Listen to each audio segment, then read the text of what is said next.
কোরআন শরীফ সই শুদ্ধ করে তেলাওয়াত করতে এই নিয়মগুলা কয়জন বোঝে?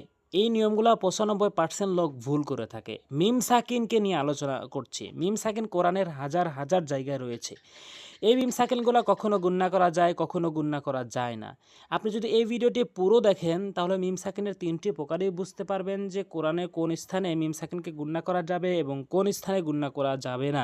পুরো ভিডিওটি দেখার জন্য রিকোয়েস্ট থাকলো, আর ভিডিওতে লাইক দিবেন আর সাবস্ক্রাইব করেন পরবর্তী ভিডিও পাওয়ার জন্য।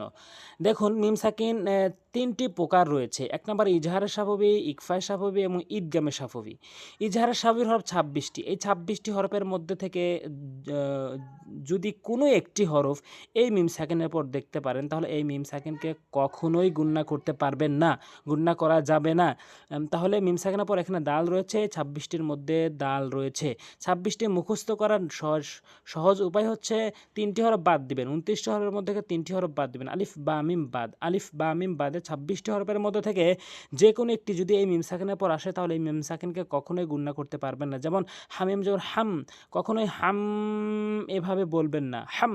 তাহলে আশা করি বুঝতে পেরেছেন। এখন দেখুন, এখানে উদাহরণে হামিম জবর হাম, মিম সাকিনের পর দাল রয়েছে, তাই মিম সাকিনকে গুণনা করা যাবে না। হাম বিহামদি, এখানে মিম সাকিনের পর ইয়া আসছে আর ২৬টির মধ্যে ইয়া রয়েছে, তাই মিম সাকিনকে কখনোই গুণনা করা যাবে না। লাম ইয়ালিদ, এখানে মিম সাকিনের পর ইয়া আসছে। ওয়ালাম ইউলাদ, এরকম কখনোই বলবেন না লাম ইয়ালিদ ওয়ালাম, এভাবে কখনোই গুণনা করা যাবে না। আশা করি মিম সাকিনের প্রথম প্রকারটি বুঝতে পেরেছেন। মিম সাকিনের দ্বিতীয় প্রকারটি হচ্ছে ইকফায় সাফবির পরিচয়। ইকফায় সাফবি হরফ খুবই সহজ, একটি বা। ইকফায় সাফবি হরফ একটি বা।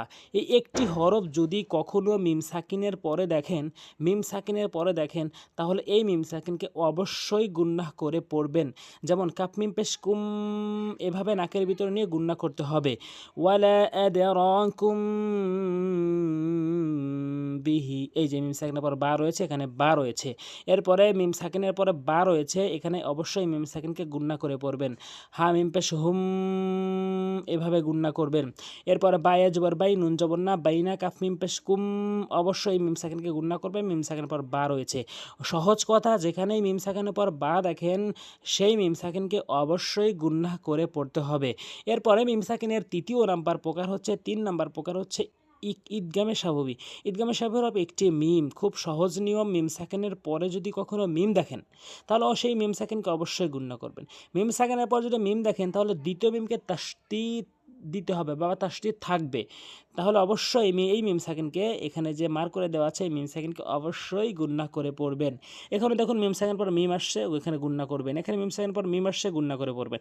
মোট কথা হলো যে যেই মিম সাকিনের পর মিম আসবে সেই মিম সাকিনকে অবশ্যই গুণনা করে পড়বেন। তো এইভাবে যদি আপনি নিয়মকানুনগুলো প্রয়োগ করে পড়েন তাহলে অবশ্যই আপনার তেলাওয়াত শুদ্ধ হবে।